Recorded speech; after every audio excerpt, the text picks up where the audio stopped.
მეგობრებო, მე უღირსი ადამიანი ვიქნებოდი, დღეს რომ მთავარი ამერიკული მედიის სიტყვების ციტირება არ მომეხდინა უკრაინაში არსებულ მდგომარეობაზე, რომელიც ისევე როგორც სხვა პოსტსაბჭოთა ქვეყნებში უფრო მეტ ადამიანს ხოცავს, ვიდრე ნებისმიერი ომი. ეს არის კორუფცია.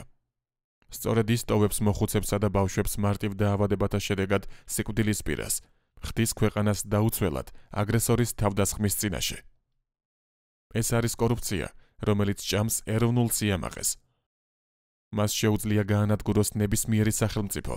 კაცობრიობის არსებობის 1000 წლეულების განმავლობაში მან არაერთი დიდი ერი დაავიწყა ისტორიას, მოიტანა უამრავი უბედურება და გასაჭირი. ამიტომ გთავაზობთ ამ სტატიას საფიქრელად. ნუ დაგრჩებათ ეჭვი იმისა, რომ დასავლეთში ვინმეს არ ესმოდა საით მიდიოდა ოკუპანტთან ბრძოლისათვის გამოყოფილი ფული. და კიდევ, მინდა დაგარწმუნოთ, რომ ვერავითარი ტრილიონებით ვერ მოიგებენ პოსტსაბჭოთა ქვეყნები მთავარ ომს, კორუფციასთან ომს,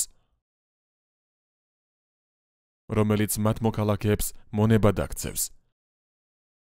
დაწყევლილიყოს კორუფცია.